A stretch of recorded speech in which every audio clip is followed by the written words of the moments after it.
بسم اللہ الرحمن الرحیم، السلام علیکم۔ پہلے یہ ویڈیو دیکھیں پھر بات۔ ہم پہلے اس خط کی بات کر رہے ہیں جو کہ اسپیکر صاحب نے لکھا ہے الیکشن کمیشن کو۔ اس بارے میں جب رانا ثناء اللہ صاحب سے پوچھا گیا تو انہوں نے کہا کہ پارلیمنٹ سپریم کورٹ کے کسی بھی فیصلے کے خلاف قانون سازی کر سکتی ہے اور قانون یا آئین میں ایسا کچھ نہیں لکھا جو مقننہ کو ایسا کرنے سے روکے۔ ایسا ہی ہے؟ دیکھیں، بات یہ ہے کہ جب آپ بڑے عہدے پہ ہوں تو سوچ بھی بڑی ہونی چاہیے۔ اسپیکر کا عہدہ ہوتا ہے انڈیپینڈنٹ، لیکن جو پنجاب کے اسپیکر نے کہا، پھر نیشنل اسمبلی اسپیکر نے کہا، وہ ایک پی ایم ایل این کے ممبر کی حیثیت سے اس قسم کا خط لکھا ہے اور پھر انہوں نے وہ لسٹ بھی جاری کر دی ہے، جبکہ بے معنی لسٹ ہے وہ، کیونکہ وہ کام الیکشن کمیشن کو کرنا ہے اور الیکشن کمیشن اس کو ڈیلے کر رہا ہے، وہ ڈیلے کرے گا۔ لیکن یہ ہے کہ جو سپریم کورٹ کا ججمنٹ آ گیا ہوتا ہے اس کو آپ سمپل لیجسلیشن سے ادھر ادھر نہیں کر سکتے، پھر اس کے لیے آپ کو علیحدہ اقدامات جو ہے وہ کرنے پڑتے ہیں، کیونکہ یہ دوبارہ چیلنج، دیکھیں دوبارہ چیلنج ہو جائے گا یہ۔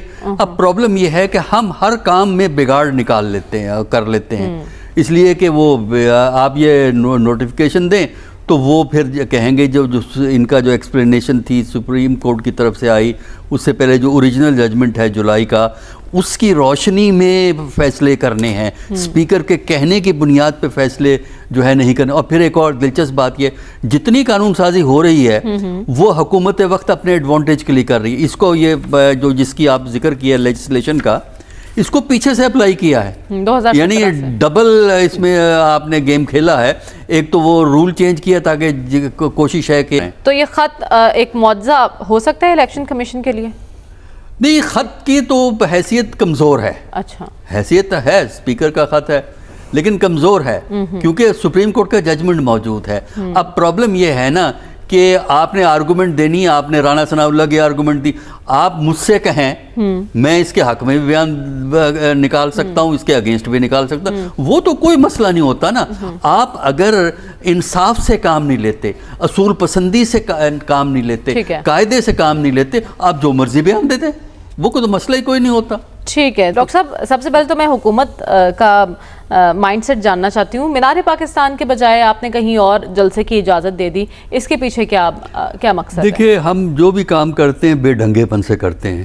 مینار پاکستان سے جلو لے گئے، اگلے دفعہ واگا میں ہوگا جلسہ، پھر پتہ نہیں کہاں ہوگا۔ پہلے کانا نو کی اجازت دی تھی، دیکھیں آخری وقت پہ فیصلے کرنا، کل ان کا جلسہ ہو رہا ہے، آج آپ فیصلے کر رہے ہیں، جلو میں کریں، وہ بھی کورٹ کے کہنے پہ۔ دیکھیں یہی تو ہے نا، میں نے یہ بات کی بے ڈھنگے پن سے، اور جس ملک میں بیشتر کام وقت پہ نہیں ہوتے وہاں آپ سیاسی جلسے وقت پہ کروانا چاہتے ہیں۔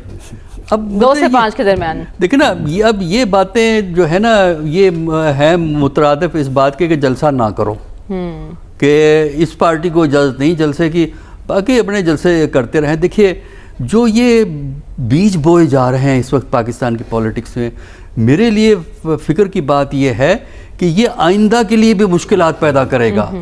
جب اب دیکھیں نا، اقتدار میں بندہ ہر وقت تو نہیں رہتا نا، اقتدار بدلتے رہتے ہیں، ہم نے دیکھے ہیں بدلتے ہوئے، ہمارے سامنے بدلے ہیں لوگ، لیکن جب آپ اقتدار میں ہو نا تو یہ نہیں بھولنا چاہیے کہ اقتدار جائے گا، اور جب اقتدار جاتا ہے تو جو کانٹے آپ دوسروں کے لیے بوتے ہیں انہی کانٹوں سے آپ کو گزرنا پڑتا ہے، چننے پڑتے ہیں۔ وہ یہ چیز سمجھنے کی کوشش کرنی چاہیے کہ یہ اپنا جلسہ کر رہے ہیں، کرنے دیں، ان کو فرق کیا پڑتا ہے۔ اس سے پہلے بھی انہوں نے جلسے، لیکن 8 ستمبر کے جلسے میں جو تقاریر ہوئی اور وزیر اعلیٰ، دیکھیں تقاریر تو گرما گرم ہوگی، دیکھیں تقاریر کا یا تو یہ ہے، دیکھیں یا تو یہ ہے نا کہ پرائم منسٹر ہاؤس ان کو ٹیکسٹ بھجوا دیا کرے کہ جناب آپ نے یہ تقریر کرنی ہے۔ یہ مطلب آپ لوگوں نے پاکستان کی تاریخ نہیں پڑھی؟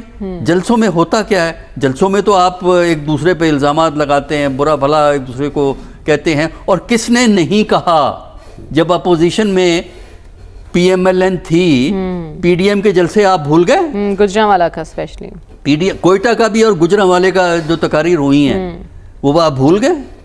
تو میرا خیال یہ ہے کہ جمہوریت کی روح کے لیے ضروری ہے تھوڑا سا ٹالرنس سے کام لیں، تھوڑا سا اپنے اوپر اعتماد کریں۔ حکومت کو کوئی گرنے کا اتنا خطرہ نہیں ہے کہ اگر ان کا ایک جلسہ ہو گیا تو حکومت گر جائے گی، ایسا نہیں ہوگا۔ اور یہ جو ہے جلسہ کر لیں گے، تقریریں کریں گے، بڑھاس نکال لیں گے تو اس سے جو ٹیمپریچر ہے پالیٹکس کا نیچے جائے گا. تقریریں تو گرما گرم ہوں گی، اب بھی ہوں گی، بعد میں بھی ہوں گی، اس لیے کہ کون سا جلسہ ایسا ہے جسے آپ کامیاب قرار دیں وہاں گرما گرم تقریریں نہ ہوں. کس پارٹی کے جلسے میں آپ نے بیٹھ کے حکومت وقت کی مدح سرائی کی ہے؟ ٹھیک ہے، نہیں ہے.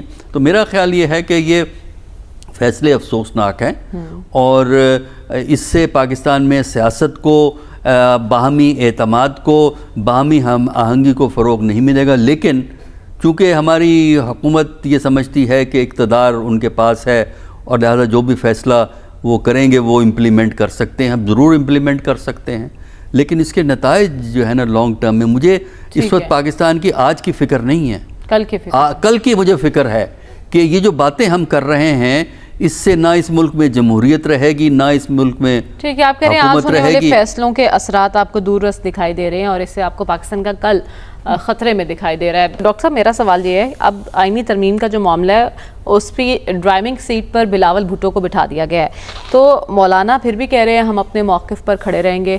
بلاول کچھ کامیاب ہوں گے مولانا کو آگے پیچھے کرنے میں؟ دیکھیے بہت مشکل ہے، کیونکہ اگر تو جو امینڈمنٹ کا ٹیکسٹ وہی رہتا ہے جو کہ ان کو دیا گیا تھا یا تھوڑا بہت جو اخباروں میں آیا ہے، تب تو شاید مولانا اس سے ایگری نہیں کریں گے.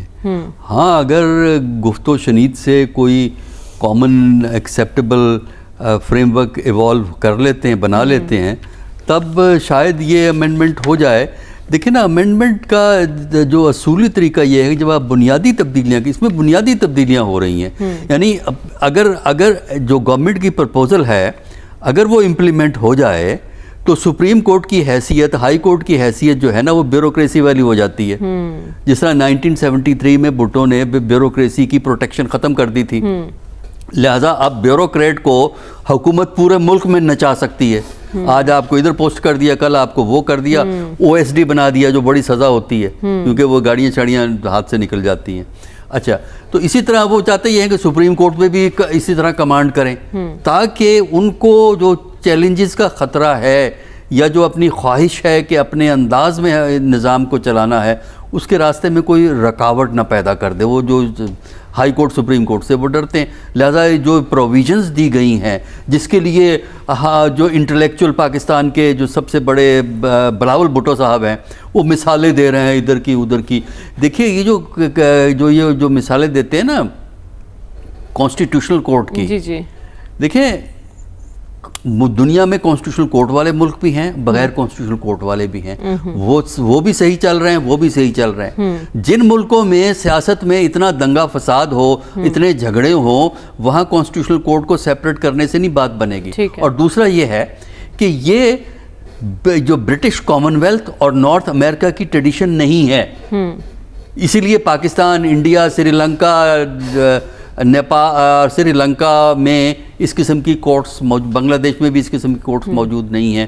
ہو سکتا ہے کچھ دنیا کے کسی ملکوں نے اڈاپٹ کر لی. بلاول کہہ رہے ہیں میں یہ کروا کے رہوں گا. اچھا، یہ ٹریڈیشن آپ کو ملتی ہے یورپین کانٹیننٹ کے اندر، یورپین کانٹیننٹ میں آپ کو یہ ملتی ہیں، یا وہ ممالک جو یورپین کانٹیننٹ کی کالونیز رہے ہیں. تو باقی رہا ایشو یہ نہیں ہے کہ اس سے آپ کا پاکستان کا مسئلہ بہتر ہو جائے گا. اگر پاکستان کا مسئلہ بہتر کرنا ہے تو پالیٹکس کو بہتر کیجئے. ٹھیک ہے، سیاستدان اپنے رویوں کو تبدیل کریں، سیاستدان اپنے مسئلے گفتگو سے درمیانہ راستہ نکال کر حل کریں. ہر چھوٹی سی چیز کو تو آپ کورٹ میں پھینک دیتے ہیں. آپ ایک کنسنسس کی بات کریں، اور مولانا نے بھی کہا ہے کہ اگر اتفاق رائے سے معاملہ ہو جاتا ہے تو یہ اچھی روایت ہوگی، لیکن بات اگر مگر